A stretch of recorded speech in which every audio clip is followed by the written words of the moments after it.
Good evening, everybody, and welcome to the virtual Oxford Synagogue. It's my great pleasure as co-president of the Oxford Jewish community to welcome the members of the CCJ and the members of the Oxford Jewish community and any other friends who are gathered here to listen to this very special virtual Yom HaShoah event.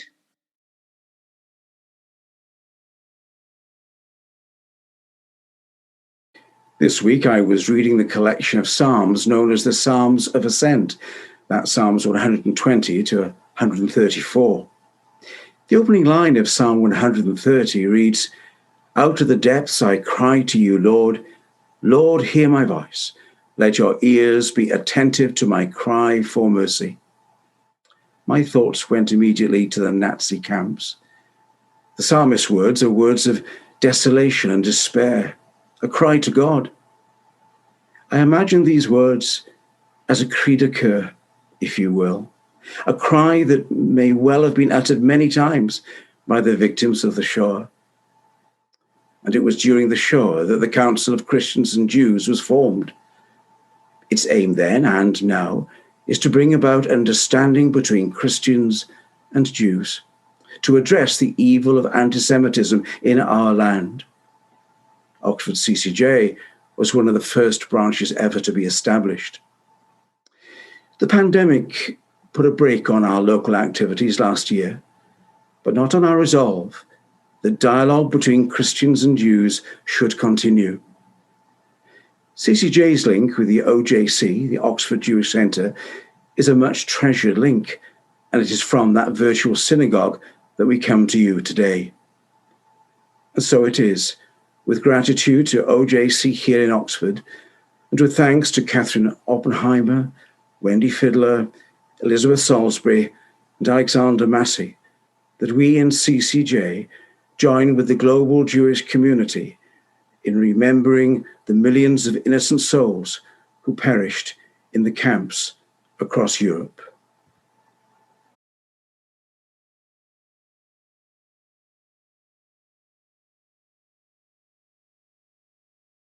We have come here to remember those who cannot be forgotten.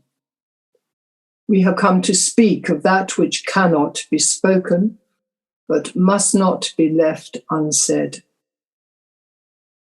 We have come to remind not others, but ourselves of what was done and what was not done. We have come to ask questions that cannot be answered, but cannot be left unasked. We know how to remember the dead we have known. We know how to commemorate the death of one person. But now all of us are mourners. All of us recall not one, but 6 million ones.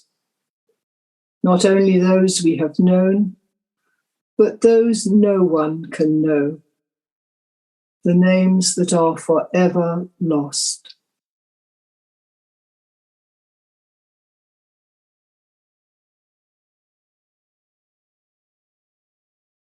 El male rachamim, shochen bamomim, hametzei menucha nechona, tachat kanfei hashchina. B'mahalo kedoshim u'toim, gzoha harakia mazchirim, lenishmot acheinu v'achyoteinu, asher nishpach damam kamayim, ושאבתו מפני חמר חמצק בארצות תחת ממשלת גרמניה. אנא בעל הרחמים, אז תראים בסתר כנפיך לעולמים, וצורו בזרוע החיים את נשמתם, Adonai hu nachalatam. Vayanuchu b'shalom al mishkavam. V'noma, v'noma, Amen.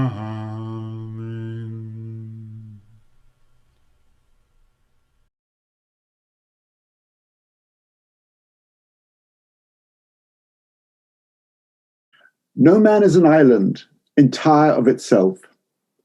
Every man is a piece of the continent, a part of the main.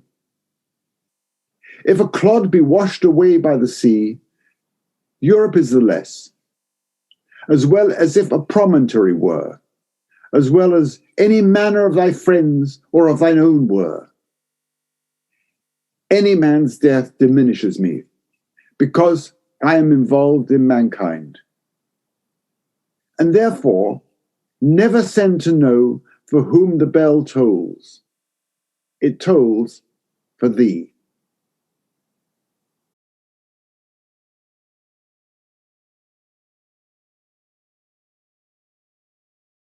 When I was a child, I loved visiting my grandparents. I remember the smell of cigar smoke and wood polish which infused their house, their quaint mid-European accents, the tasty, somewhat exotic food, the delightfully unlimited flow of Ribena. It's a very precious memory. And I remember one day when I was about 8 or 9, entering my grandmother's bedroom and looking at a photograph that hung over her writing desk. A posed photo of a young family. I asked who they were.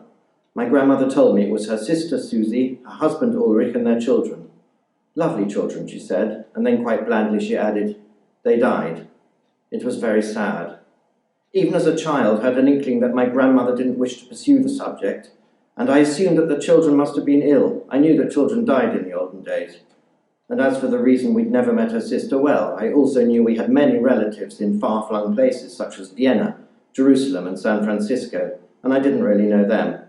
So I didn't give it much more thought. Anyway, a few years later, when I was perhaps 12, I remember my father coming up to see me as I lay reading in bed. I assumed he just wanted to say good night. But very gently, and for no apparent reason, he started to tell me the story of my mother's family. Now, I knew they were Austrian or Czech, I wasn't quite sure, and they came from somewhere called Brunn and somewhere called Krumau. I really knew very little about my family's ethnic origins. I was vaguely aware of Jewish connections, but it was something not much discussed. But on this occasion, slowly, my father unveiled for me the secrets of my family's past. I learned that evening the true reason I had never met Susie or her children. I learned that my grandparents were indeed Jewish and they had been forced to leave their homeland. I also found out, to my horror, that my great-grandfather Ernst, his daughter Susie, and her children Ulrich and Maria had been murdered by the Nazis. I couldn't believe what I was hearing.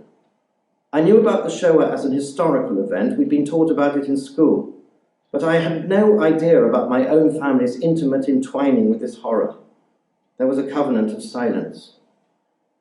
But as I learned more about my family's past, I realized the Shoah was a defining event. It informed a great deal of my family's attitudes that I had not fully understood. Their reticence in admitting to being Jewish, a level of anxiety that lurked beneath the outward appearance of bourgeois placidity that hid a pain too terrible even to discuss. Some years later yet, my grandmother gave me a typed copy of a private autobiography that she had written. It was in excellent German and provides a quietly devastating document. In the section that covers the war, her unsentimental account reveals the terror, horror, grief, and desperation of those years. It concludes by quoting a letter my grandmother received from Ulrich, her brother-in-law, written in June 1945, a short time after the liberation of Czechoslovakia. Now, it isn't great literature. Rather, it is an articulate, understated, almost forensic document, as befits a lawyer such as Uli. However, such is its immediacy, its reality, that for me, it speaks as powerfully as any words of poetry. It is a work of true witness and invaluable as such. I'll read it now in my own translation.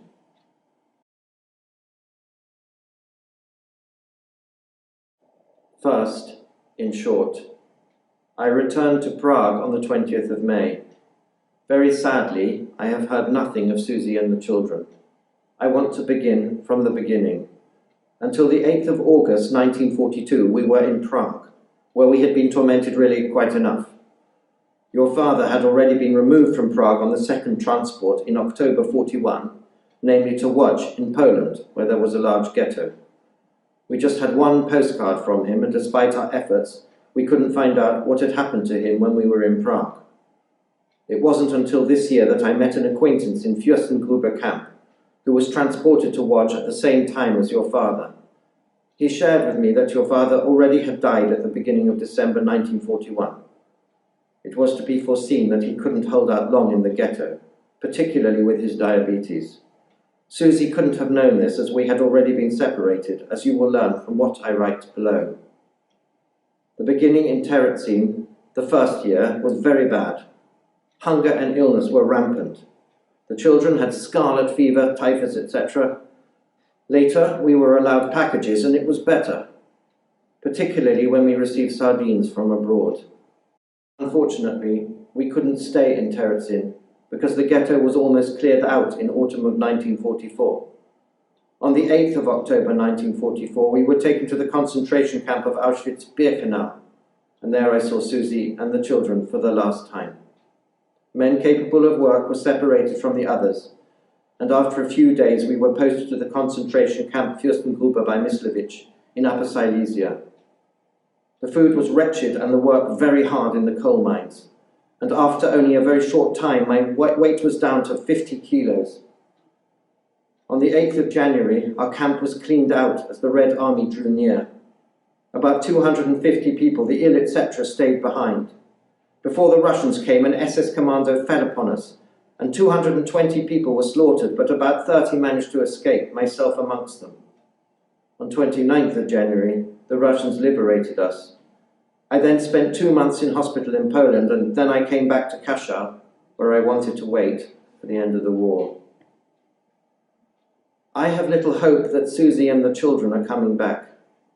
In Auschwitz, they sent those unfit for work and women with children straight to the gas chambers, something that only now can be seen in its entirety. It's now been proved that 5 million people died in the Polish camps of Auschwitz, Majdanek and Treblinka. The worst that they say of the Nazis lies far behind the facts, as I have witnessed with my own eyes. As I say, the hope that my own loved ones are coming back is disappearing. I don't have to describe to you how I feel. You know that my wife and children were everything to me. Therefore, my attitude to life is rather negative right now. Now, in short, a few words about further members of your family. Robert Reiser died days after his arrival in Terezin. Ada went alone to Poland in October 42. She could not have survived. Mitzi and Dorothea were with us in Terezin and were transported to Poland on the 22nd of September 42. We have no news of them, and it is unlikely they are alive. 80,000 Jews from Bohemia and Moravia were transported to Poland, and until now, 1,000 have returned. A sad reckoning. My health is quite good, except my legs, which continue to bother me. I have an infection. Every day, people are still coming back from Germany. And I pray to God that at least one of my loved ones is coming home.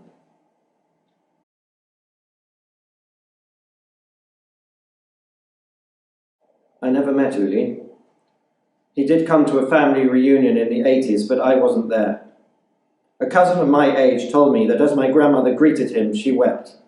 The only time she ever saw my grandmother cry. People ask, especially on a day such as this, when should we forgive? When should we forget? To answer the first, I simply don't know. There are many different views. Personally, in line with conventional Jewish thought, I believe only victims can grant forgiveness. It simply isn't within anyone else's purview. Now, I'm aware there are people who, through religious conviction or otherwise, honourably disagree with this stance, and that's fair enough. However, as to the second question, when should we forget? The answer is quite simple. Never.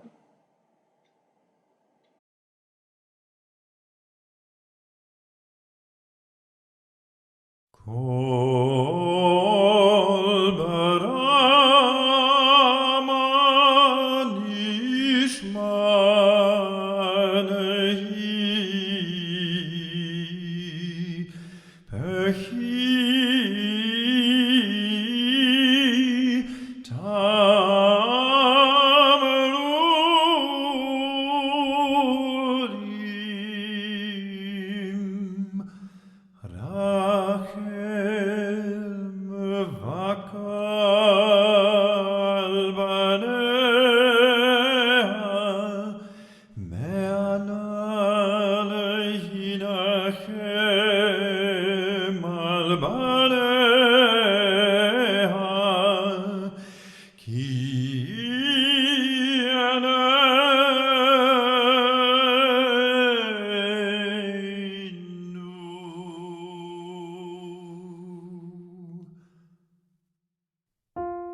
the very last, so richly, brightly, dazzlingly yellow.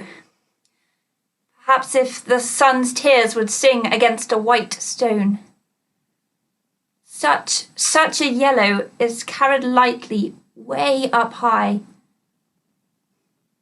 It went away, I'm sure, because it wished to kiss the world goodbye. For 7 weeks I've lived in here, penned up inside this ghetto. But I have found what I love here. The dandelions call to me and the white chestnut branches in the court. Only I never saw another butterfly. That butterfly was the last one. Butterflies don't live in here, in the ghetto.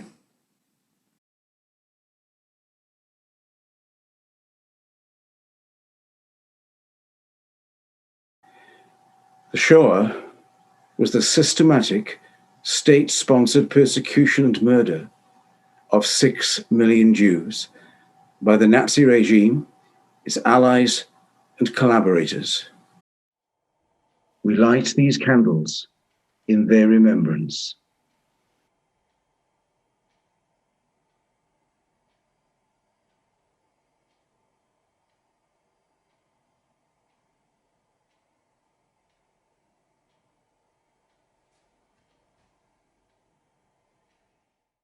During the Nazi era, German authorities also persecuted other groups because of their politics and those who were perceived to be of racial and biological inferiority. We light these candles in their remembrance.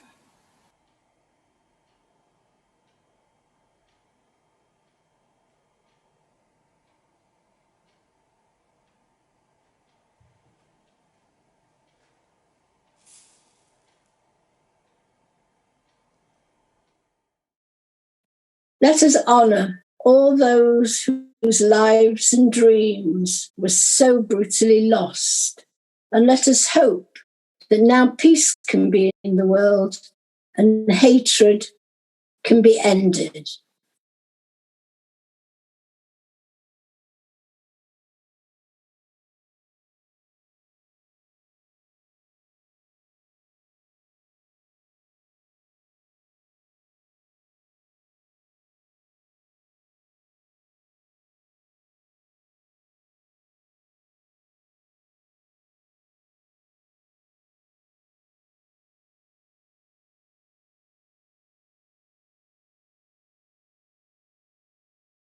Night again. Again, the grim sky closes, circling like a vulture over the dead silence. Like a crouching beast over the camp, the moon sets pale as a corpse. And like a shield abandoned in battle, blue Orion, lost among the stars. The transports growl in darkness, and the eyes of the crematorium blaze. It's steamy, stifling. Sleep is a stone. Breath rattles in my throat. This lead foot crushing my chest is the silence of 3 million dead. Night, night without end. No dawn comes. My eyes are poisoned from sleep. Like God's judgment on the corpse of the earth, fog descends over Birkenau.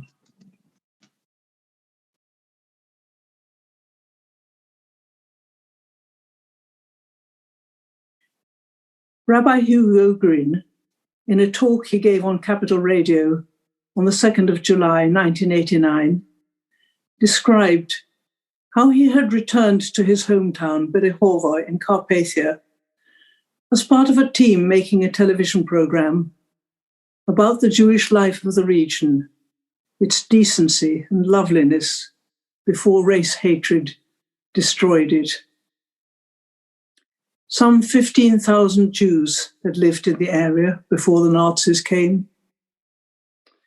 And this is what he said. But what impressed and troubled me was to realize how quickly the sands of time can cover up history and events. If you didn't know it, you could never guess that half the town's population was rounded up, deceived into believing that they were being resettled in the East, and then taken to the death factory of Auschwitz. The many synagogues had been turned into cultural centers, or workshops, or just taken down. All the signs above shops were removed long ago, and I was more hurt than I thought possible when I asked some younger people, "Tell me, what happened to the Jews of the town?" And their reply, "Oh, they all went to Palestine." "All of them?" I asked. "Yes, all of them." "Why did they do that?" I pressed. "I guess they didn't like it here." And when I spoke about what really happened, I could sense a feeling verging on disbelief. And it was almost with relief that we got into conversation with one of the nicest women there, a manager now of the local brick factory, who wanted to describe everything she saw when she was 17, not Jewish, but living next to that factory, which was used as a ghetto, and from where the trains left for their final journey.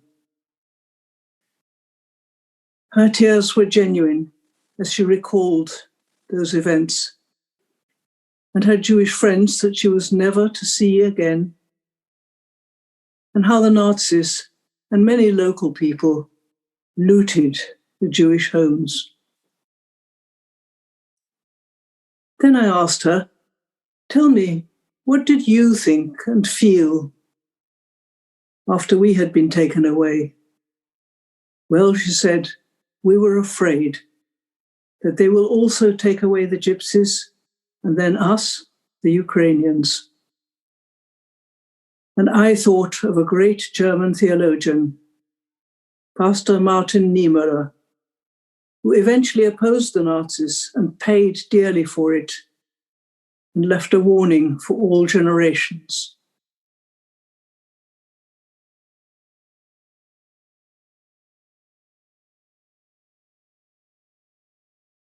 Vikadal vikadash merabah, vialma di varakirute, viamlich malchute, v'chayechonu v'mechonu v'chaye dechol Beit Yisrael, v'agala u'bizman kariv, v'imru. Amen. Yehei shmei rabah mevarach le'alam u'lalmei almaya. Yitbarach v'yishtabach v'yitpa'ah v'yitramam v'yitnaseh. V'yitada v'yitaleh v'yitalal shemedi kudisha b'richu. Le'ela min kol b'chata v'shirata. Tush b'chata v'nechemata ta'amiran be'alma ve'imru. Amen. Yehei shlama rabba min shamaya. V'chayim aleinu ve'al kol Yisrael ve'imru. Amen. Osei shalom b'mramav. Hu ya'asei shalom. Aleinu ve'al kol Yisrael ve'al kol b'nei adam ve'imru. Amen.